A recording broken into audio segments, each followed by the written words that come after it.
5, 4, 3, 2, 1, 0. Scorn 2013 adalah sebuah film yang menceritakan tentang kehidupan seorang wanita yang bernama Sadie. Sadie memiliki kekasih yang sangat ia cintai, namun hubungan manis mereka seketika berubah saat sebuah petaka datang. Nah, bagaimanakah kisah selanjutnya? Bagi kalian yang penasaran, yuk langsung aja ambil posisi rebahan santai dan nikmati alur film berikut ini. Film ini diawali dengan diperlihatkannya dua orang gadis yang memang adalah sahabat baik. Gadis cantik yang berambut pirang bernama Sadie, sedangkan yang berambut hitam namanya adalah Jennifer. Keduanya tengah asik mengobrol satu sama lain. Terlihat ekspresi Sadie sangat bahagia karena dia memiliki pacar bernama Kevin yang sangat ia cintai. Dalam suasana hati yang begitu bahagia, Sadie curhat kepada Jennifer bahwa Kevin akan melamarnya saat liburan akhir pekan berlalu. Tentu Jennifer ikut senang mendengarnya, tapi sebagai teman yang baik, dia memperingati kembali apakah Kevin orang yang cocok untuknya. Untuk Kevin, Sadie sudah yakin 100%. Lalu saat lamaran itu tiba, Sadie meminta Jennifer untuk menjadi pendampingnya nanti. Beberapa hari selanjutnya, akhir pekan pun tiba. Sadie dan Kevin pergi berlibur dan mereka bermalam di rumah Kevin. Siang itu, mereka menghabiskan waktu untuk bersenang-senang di tepi danau. Mereka tertawa bahagia sambil kejar-kejaran. Lalu mereka beradu argumen indehoi di danau itu. Aida, seperti dunia milik berdua saja ya kan? Nah, pada waktu mereka selesai berenang, keduanya kembali ke rumah. Tetapi ketika Sadie akan mencuci pakaian Kevin yang basah, tidak sengaja ia membaca sebuah pesan di HP Kevin yang membuatnya terdiam. Kemudian pada malam hari, Sadie menunjukkan sikap yang berbeda, sementara Kevin asik-asik saja. Kevin sangat menikmati ketika Sadie sedang bermain dengan adik kecil andalan Kevin. Namun tiba-tiba Sadie menyemprotkan cairan cabai ke wajah Kevin. Kevin yang merasakan perih. Sadie membuatnya pingsan dan memukulnya menggunakan batang kayu. Kevin tersadar dalam kondisi terikat. Awalnya, Kevin mengira ini adalah bagian dari fantasi mantap-mantap. Tapi saat Sadie memberitahu bahwa dia mengetahui perselingkuhannya dengan Jennifer, sebuah ketegangan yang dialami Kevin mulai terjadi. Kevin memohon permintaan maaf. Dia menyadari bahwa ini adalah kesalahan yang besar karena sudah selingkuh dengan sahabat pacarnya sendiri. Tapi itu semua sia-sia karena Sadie sudah merencanakan ide psikopatnya untuk memberi pelajaran kepada mereka berdua. Kemudian Sadie menggunakan ponsel Kevin untuk menghubungi Jennifer. Sadie berpura-pura menjadi Kevin dan mengatakan bahwa ia sudah putus dengan Sadie dan mengundang Jennifer untuk datang ke rumah Kevin. Untuk mempersiapkan jebakan, Sadie membawa Kevin ke kamar tidur, mengikat Kevin dan menyumpal mulutnya, lalu menaburkan bunga mawar merah di seluruh ruangan. Selang beberapa waktu, Jennifer tiba.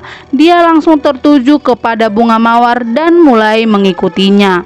Jennifer bersandar di Kevin dan percaya bahwa ini adalah lelucon fantasi mantap-mantap yang dipersiapkan Kevin.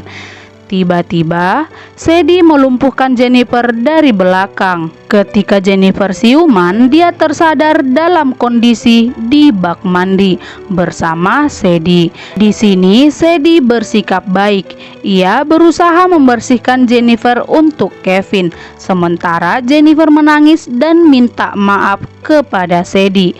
Ia berusaha melarikan diri, tapi itu malah membuat Sadie marah sehingga memotong rambut Jennifer sebagian agar terlihat rapi. Setelah semuanya sudah siap, Jennifer dan Kevin disatukan kembali di kamar tidur dalam kondisi Jennifer terikat di tempat tidur, sedangkan Kevin terikat di sebuah kursi. Raut wajah Sadie sama sekali tidak menunjukkan amarah kepada keduanya. Malahan ia lebih senang jika Kevin dan Jennifer melakukan mantap-mantap di depannya bukan di belakangnya. Untuk lebih seru lagi, Sadie mengambil mak roket dari dapur dan membawanya ke dalam kamar. Kemudian mengancam keduanya untuk melakukan mantap-mantap di depan matanya. Tapi jika mereka tidak bersedia, Sadie akan memasukkan anjing kesayangannya Jennifer itu ke dalam microwave itu untuk memanggang anjing tersebut. Pada akhirnya, mau tidak mau, Kevin dan Jennifer mantap-mantap sambil disaksikan Sadie. Setelah cukup puas mempermainkan mereka, Sadie membiarkan Kevin dan Jennifer untuk bersantai terlebih dahulu dan memberikan mereka makan malam. Sementara di sudut pandang yang berbeda, terlihat polisi yang sedang mencari tahanan yang kabur dari penjara. Kita sebut saja dia Bang Tigor, manusia bertato. Kemungkinan polisi akan menghabiskan waktu malam ini demi menangkap Bang Tigor. Kembali lagi ke Sadie, ketika sedang asik-asiknya menyiksa mereka berdua, dari luar terdengar suara tetangga yang datang untuk mencari Kevin. Tidak mau diketahui perbuatannya, Sadie segera pergi untuk mengatasinya. Di sini Kevin mengambil kesempatan untuk membebaskan ikatannya, lalu dengan cepat berusaha mengambil sebuah pistol yang ia simpan di laci kamar. Tapi sialnya, usahanya itu sia-sia.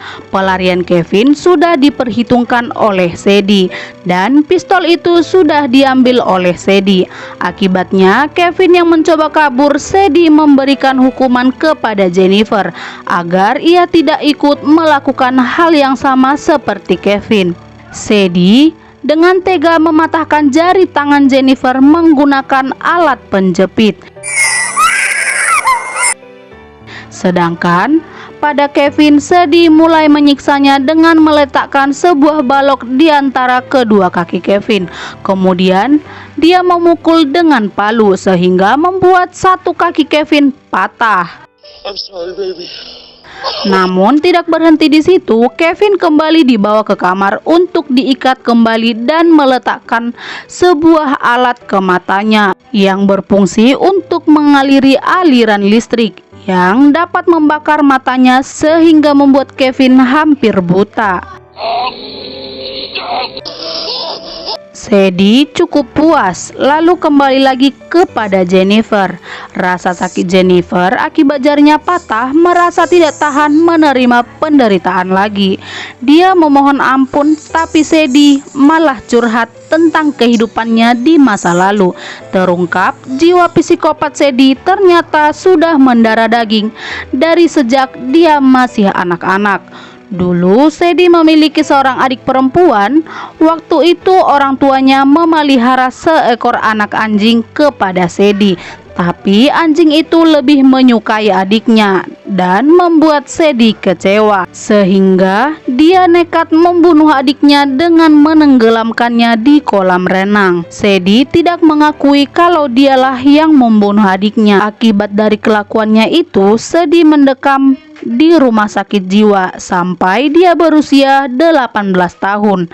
Di kehidupannya yang sekarang, teman-temannya tidak ada yang tahu latar belakang kehidupan Sadie, termasuk Jennifer yang menjadi teman terbaiknya. Setelah bercerita, Sadie mencabut gigi Jennifer.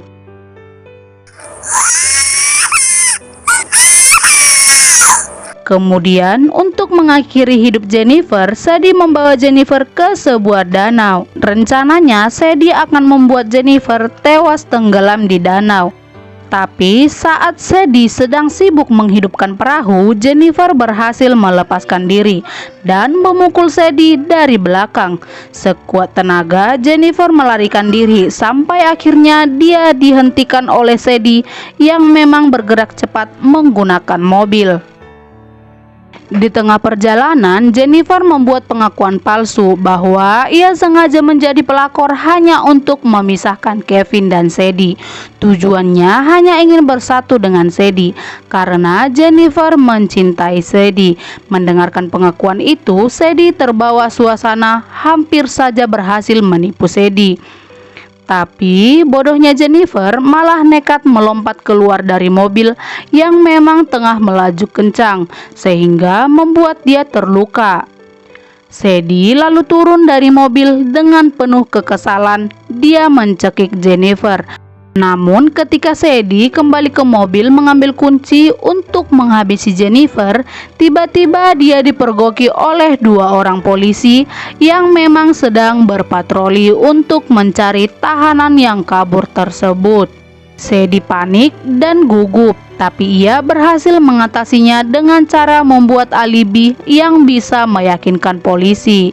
Lalu kedua polisi ini memperingati Sadie untuk hati-hati karena di area sekitar sangat berbahaya.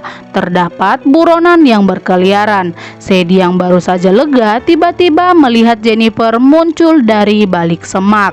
Namun sayangnya takdir berkata lain. Jennifer seketika tewas ditabrak mobil. Setelah puas menyaksikan Jennifer tewas, Sadie segera bergegas untuk kembali ke rumah Kevin. Akan tetapi di tengah perjalanan, dia bertemu dengan buronan yang tengah dicari polisi itu. Di sini Sadie bukannya takut, tapi malah memberikan tumpangan kepadanya. Hal itu dilakukan Sadie karena ada maksud dan tujuan yang sudah direncanakannya.